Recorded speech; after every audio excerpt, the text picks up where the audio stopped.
Hello everyone, I'm Harrison Kelly and this is Scroll Sidelines. Welcome back to the show and happy Halloween. Today is the 31st of October and what a better way to celebrate Halloween than dressing up for our show. We've got Lindsay, Hadley, and Addie here with us. And we're gonna start with BYUI football. The intramural program is in full swing right now and wow, what a week we had last week. Yeah. Upset is all I have to say. The Bruins were 2-0. They fell to the Hurricanes. So right now, actually, we've got 3 teams that are 2-1, and then those poor Vikings. We'll get to them in a minute. But anyway, the Hurricanes, the game was a snoozer in the first half, really. It was bad. There were two offensive turnovers on the Bruins that allowed the Canes to score 15-0 going into the first half. So halftime, going into halftime, it was 15-0. Anyway, the Bruins though, I don't know what they did, but they found some rhythm within that offense. Their defense was making the stops. Their offense really started to roll, and they came back 15-15 at the end of the second half. They tried, at the end of the game, it was like the fourth quarter, it was like 50 seconds left, and they were going to win the game by a field goal. But the field goal was muffed, the kick was bad. Oh my gosh. Went into overtime. Wow. The Canes came out on top in overtime, 21-15. Yeah, crazy game. So the Bruins fall from undefeated to 2-1. And now everybody in the league except for the Vikings are 2-1. Now we're gonna talk about that. The Vikings played the Spartans in the second half, or in the second game of the day, and man, it was kind of rough. The Vikings, just all season, they've struggled to get stuff rolling offensively. They've also struggled to make stops with their defense, and the game ended 42-0. Rough. Spartans won. Goodness. So, Wow. so the playoff picture looks really good. The next game is the beginning of the playoffs, and then the week after that's going to be the championship. So, I think there's some speculation. I don't know the exact scheduling yet. I'm assuming though that the Bruins are gonna now have to rematch with the Hurricanes in order to find a spot in the championship. And the Spartans, I think, are just gonna be in the championship. I mean, they have to play the Vikings. Maybe the Vikings will. Maybe a miracle happens. Maybe they'll have a miracle and they'll send their totally winless streak into the championship, which would be wild. I don't think that'll happen. I don't think that'll happen, but if that happened, that would be amazing. Anyway, we will see what happens next week. Yeah. There will be a schedule out. We will talk about it. But they're not playing tomorrow? Oh, they are playing tomorrow. Oh, they are playing Yeah, tomorrow. so this is what I'm assuming right now, because we're waiting to hear what the seeding works okay, I see. looks like. So apparently it's points per game that puts you in the seed. So like if you have a higher point margin in your games, you're better. So I think the Hurricanes have number 1 seed. The Spartans have the number 2 seed, and the Bruins have number 3 seed. Interesting. So the Bruins have to play the Hurricanes in order to make it to the championship. So it's a rematch of yesterday's game. And it went into overtime. It was a close game. They're 2 really good teams. And so it's a toss-up. I don't know who's gonna be in the championship. It could be the Hurricanes and the Spartans, or it could be the Bruins and the Spartans. I don't know if the Vikings are making Vikings are not. I wish them well. They're good guys. Yes. They are. They've struggled this season. Anyway, that's what's going on with BYUI intramural football so far.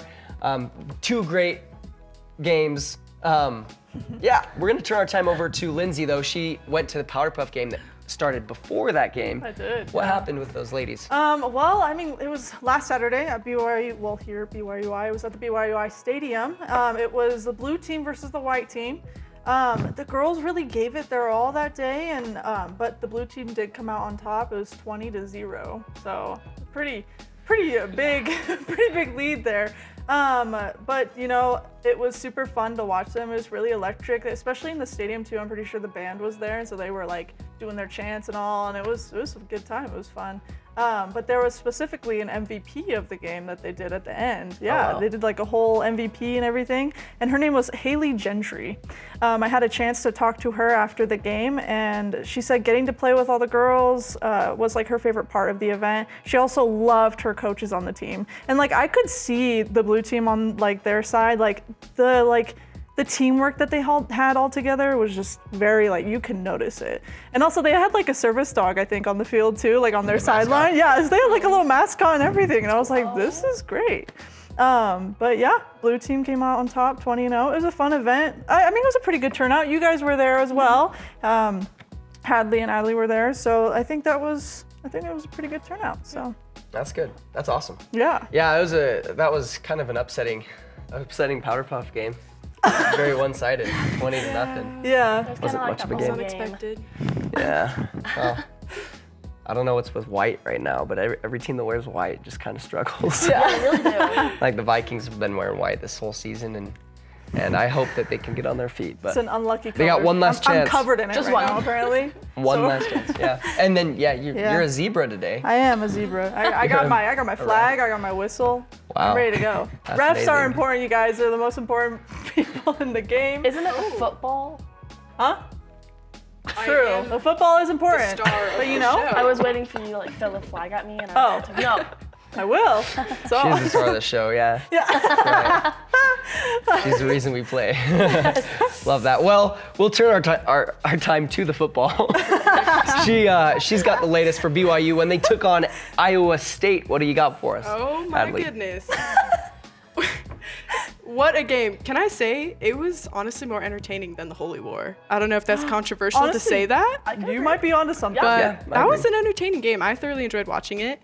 It started a little rough. Iowa State was ahead for most of the game until was it the third quarter? Yeah. Is when Yeah. BYU finally Didn't- caught up. Didn't Iowa State score a touchdown 9 seconds into the Yeah, game? the first Yeah, play, it was like touchdown. First possession too. Yeah. I was like, okay. They came in really They aggressive. did, Yeah, they and, did. But BYU, they stayed strong. They kept their heads down. They kept going. They didn't give up. Especially, I think a lot of that has to do with their coach Sataki. He's just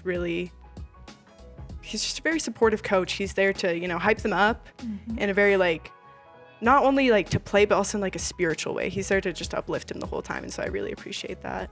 He's a guy that they all really look up to, and Yes. he's very poised in under stress situations, and he's very supportive of not only just his team but even his opponents. I mean, Right. he's a great guy, a really good coach. He is He's- Definitely. amazing. How long has he been the coach for? Oh, geez. Do we know? It's I been mean, about. it's been a like, A little while. It's Yeah. been almost. Probably about 8 years. Yeah. I think he started in He's coming up- 2015 or 2016. Sounds It's when right. Bronco Mendenhall coming left up on to his Virginia. decade. Yeah. And yeah, he's a great coach. But what are the star players from this week's game? Players, I think we have to obviously bear Bachmeier's out there. 307 passing yards, 49 rushing yards. He threw 2 touchdowns, ran 1. Wow. Game after game, he's proving why he is a freshman quarterback. He's definitely one to look out for. Chase Roberts again had a great game, 128 receiving yards. Parker Kingston, 113 receiving yards, 2 touchdowns. Just amazing. The whole game, I was like, where's Parker? Where's Kingston? Where is he? Got to keep my eyes out for him. He had a great game. It was just amazing. He was, because LJ Martin got hurt in that first he got half of the injured. game. And so I feel like Chase Roberts and Parker Kingston really had to kind of pick up the slack, I guess. Not really. That's kind of a mean way to say that. But, with one of their star players out, they really just had to step up, and they did. It was amazing. I was just impressed every play. And I think another person to look out for was definitely Falatau. Yes. Falatau? Yes. Yeah. Satuala. Yep. Amazing interception into a touchdown. That was amazing. Totally unexpected. That was the pinnacle moment of BYU's comeback. for sure. Was Yeah. that Absolutely. interception That really right just there. turned stuff around. Yeah, that literally changed that changed the tide. That moved the momentum from because Iowa State came out and they were just rolling that first half. Right. They were just their momentum was insane. Yeah. And at halftime it was 24-17, which was my prediction of the game. And but I am glad to be wrong because Yes. BYU answered back Yes. with that turnover. And their offense really started rolling, and their defense played was great. pretty well that second Yeah. half. Absolutely. And guys, 8-0. But 8-0 specifically for both back-to-back seasons of BYU football. They are now, I guess, 8-0 in their games. Yeah. for both of their seasons, last year's and this year. Yeah, So, the first time back to back, Yeah. they've been undefeated, 8-0 Yep. this far. And something also to note is that now they're top 10. Yeah. They're number 10 in the AP poll. And there's been a lot of speculation that the AP poll is, rigged, or that there's a lot of hate on BYU, like they should be ranked a little bit lower. And what do you guys think? Do you think that BYU should be ranked lower than top 10? Because we've got teams that are like 5-1, that are underneath BYU. So what do you guys think? Is there true hate, or is it fair? So I guess with BYU, I think in the beginning I was definitely like, come on guys. I was like, I think they were 15th or something, like around When they that were range. 11th. Yeah. But like when they were first 15, I was like, okay, that's a little too high. I was like, these guys have been playing teams that are not as great as BYU. But as time is going on and they're starting to get to more and more like difficult teams, especially with Iowa State, I mean, I kind of think that it is deserving of that spot. But, as time goes on, it could change.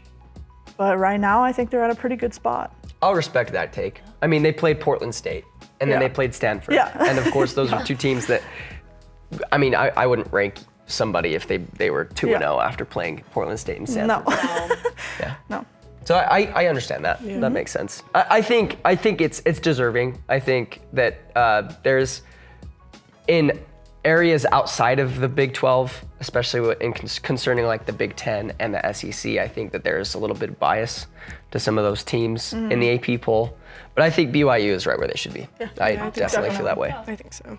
I'm glad we all agree on that because there's been a lot of talk that they are not, where they're supposed to be. So any other takeaways we got from that game? Yeah, it was a very entertaining game, very strong defense from BYU. Shout out Evan Johnson and Bodie Schoonover. Love that name. But they had a great game. It was just tackle after tackle. One of the announcers, when he was talking about Evan Johnson, he said it's like a wrestling match on the football field. It's just over and over, just taking guys out, and it was amazing to watch. And I think it was definitely a step up from last week in the Holy War? Mm-hmm. Just a big step up, big improvement. They figured things out a little bit more. I think they learned from what happened from last weekend. So I'm excited for next week when they take on Texas Tech. Oh man. In Texas at Guys. the Jones AT&T Stadium. I'm a little It'll be worried. a big one. I'm a little worried about again, this game. we keep I'm gonna be saying honest with this. you. Yeah. I know you do keep saying it, but we gotta keep saying But it. yeah. And maybe We're this gonna is, lose. Yeah, I was like, this is giving them luck. We're like, Yes, We exactly. are. Right. we are are the luck. giving them luck. Yes. I mean, with Texas Tech, man, they when they went against Arizona State, They barely lost. Barely lost. Oh my gosh. But man, that was a very close game. That was a nail biter. It was a nail biter for sure. And I would say Texas Tech is probably one of like the big teams right now, at least. Obviously, that could change. They're But right now, Texas Tech, they're showing number 13. potential. Yeah, like they're there. Yeah, they're there. right now they are the team to beat for BYU. Yeah. Sure. They are. And I think it will be more of a nail biter. I mean, the Big 12 is full of this season, the Big 12 is full of a lot of really like well-leveled teams. Yeah. And they play each other, and it's like, It's so. you never know what you're gonna get from each game. No. I mean, definitely not. I did not predict Arizona State would have Really? beat Texas Tech, and they weren't predicted to beat Were they at Texas home? Tech. They were at home. But they were at home, They were yeah. at home. There's a little bit of a home advantage there, and Texas Tech had a great turnover, but you never know what can happen. No. You know? We're not at home this week, are we? No, we're No, playing in in Texas. Texas. AT&T Stadium. So Woo.